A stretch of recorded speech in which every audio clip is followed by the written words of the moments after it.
안녕하세요. 뉴스반장입니다. 임관혁 부장검사, 이 이름 기억나시죠? 이명박 자원외교와 성완종 리스트를 수사했던 검사, 또 한명숙 전 총리 뇌물수수 사건을 수사해 한 전 총리를 결국 기소하고 징역 2년의 실형을 선고받게 만든 검사. 그는 또 한 전 총리 모해 위증 사건에 관여한 검사로도 잘 알려져 있는데요.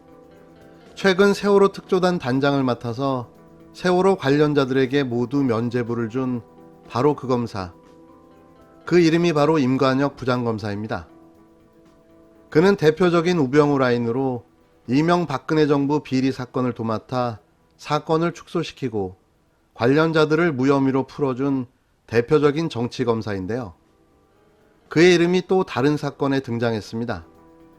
임 검사는 부산지검 특수부장으로 LCT 수사팀장이자 주임검사를 맡아 특혜 분양 리스트에 있는 43명 중 단 2명만 기소하고 나머지 41명을 무혐의 처리했습니다.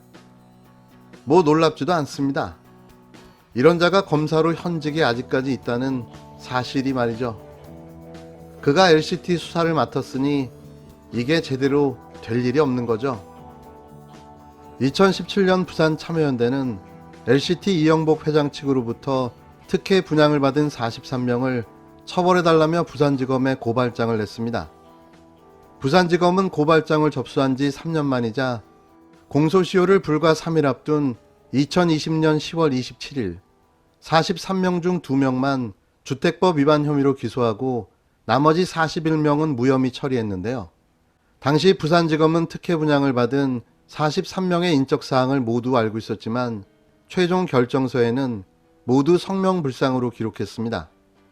이 리스트에는 부산발전 동호회 회원들인 부산지역 법조인, 기관장, 경제인들의 명단이 다수 들어가 있는 것으로 확인됐는데요.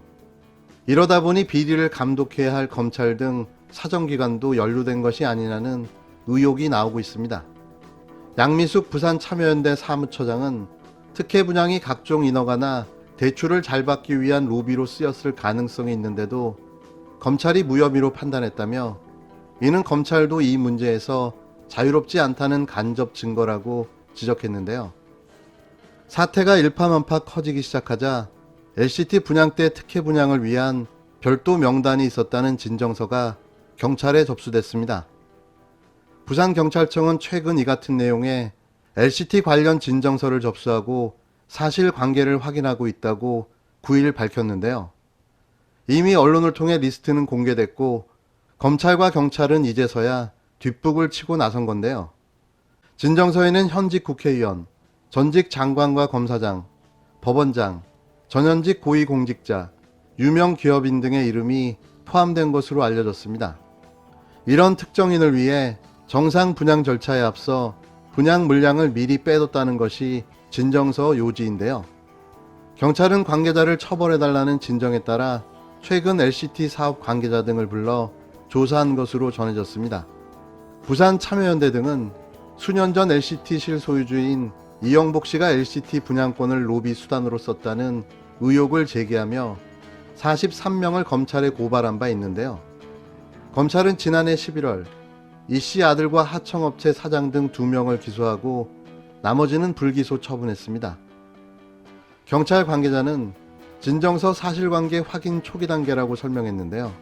LCT 측은 법적 절차에 따라 분양했으며 특혜가 없었다고 주장하고 있습니다.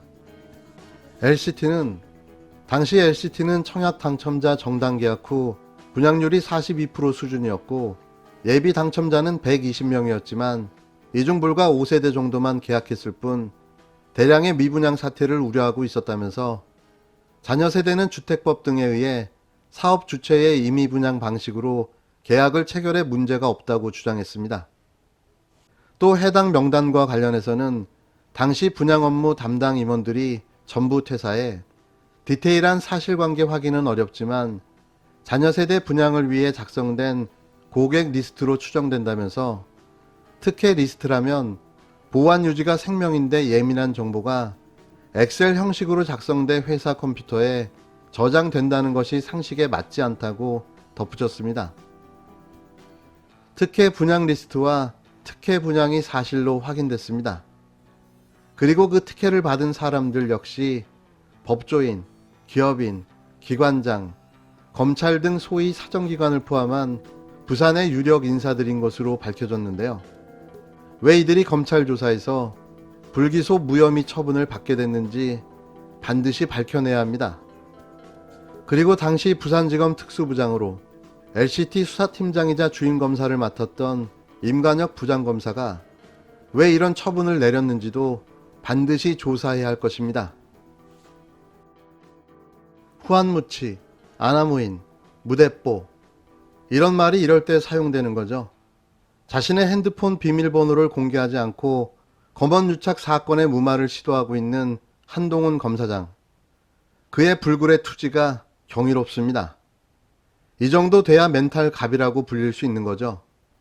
온갖 의혹과 정황, 그리고 합리적 사고와 추측으로 짐작해봐도 그가 검언유착 사건과 관련이 있다는 사실은 대한민국 국민이라면 누구나 다 알 수 있습니다.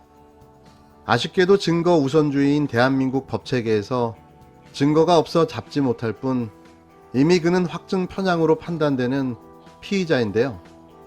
하지만 끝까지 모르쇠로 버티고 있는 거죠. 그런 그가 상식을 뛰어넘는 놀라운 행태를 보여줬습니다. 정말 대단하게도 말이죠. 한동훈 검사장이 유시민 노무현재단 이사장을 상대로 손해배상 소송을 제기했습니다. 유시민 이사장이 검찰이 노무현재단에 주거래 은행 계좌를 들여다봤다는 가짜 뉴스를 유포했다는 이유에서인데요. 한 검사장은 9일 유시민 이사장을 상대로 5억 원 상당의 손해배상 소송을 서울중앙지방법원에 제기했다며 입장을 밝혔습니다. 한 검사장은 유시민 이사장이 한동훈 검사장이 자기 뒷조사를 위해 대검 반부패에서 2019년 11월 말 또는 12월 초 유시민 관련 계좌 추적을 했다는 취지로 약 1년 반에 걸쳐 악의적 가짜뉴스를 유포한 것에 대한 손해배상을 구하는 취지라며 한 검사장은 유시민 이사장에 의해 한동훈 검사장은 공적 권한을 사적인 보복을 위해 불법 사용한 공직자로 부당하게 낙인 찍혔다며 유시민 이사장은 언론과 시민사회로부터 근거 제시를 요구받은 후 2011년 1월에야 허위 사실임을 인정했다고 밝혔습니다. 한 검사장은 유시민 이사장 혼자 가짜 뉴스를 창작한 것이 아니면 과거 한동훈 검사에 대한 KBS 허위 보도처럼 누군가 유시민 이사장의 영향력을 이용하려 거짓 정보를 제공한 것인지 유시민 이사장이 장기간 구체적이고 확신에 찬 거짓말을 계속한 경위에 대해서 본인이 스스로 밝혀야 한다고 주장했는데요.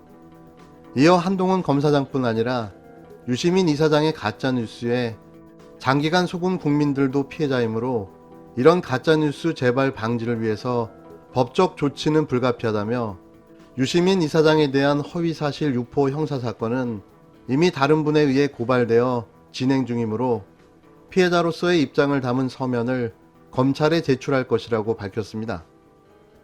유 이사장은 앞서 2019년 12월 유튜브 채널 알릴레오에서 검찰이 노무현재단 은행 계좌를 들여다본 것을 확인했다며 제 개인 계좌도 다 들여다봤을 것으로 짐작한다고 주장했는데요.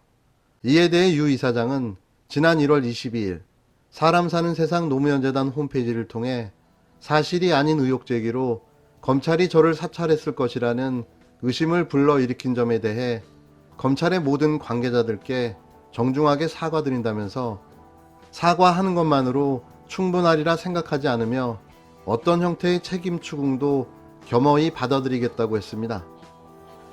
이 내용은 아시는 분도 많으시겠지만 익명의 제보자에 따르면 검찰이 수사 중에 노무현 재단 계좌를 우연하게 본 사실이 있는데 이는 기록에 남지 않아 어떠한 입증도 할 수 없는 상황이라고 알려졌죠. 이러다 보니 수사권도 조사권도 없는 유 이사장 입장에선 이런 사실을 입증할 방법이 없어 결국 사과를 하게 된 건데요. 이걸 악용해 역공을 하고 있는 겁니다. 그래서 후한무치하고 뻔뻔하다는 말을 할 수밖에 없는데요. 이런 상황이 닥칠 때마다 매번 답답함만 느껴집니다. 물론 현명한 유 이사장이 잘 대처하리라고 생각되지만 둔한 마음은 감출 길이 없습니다.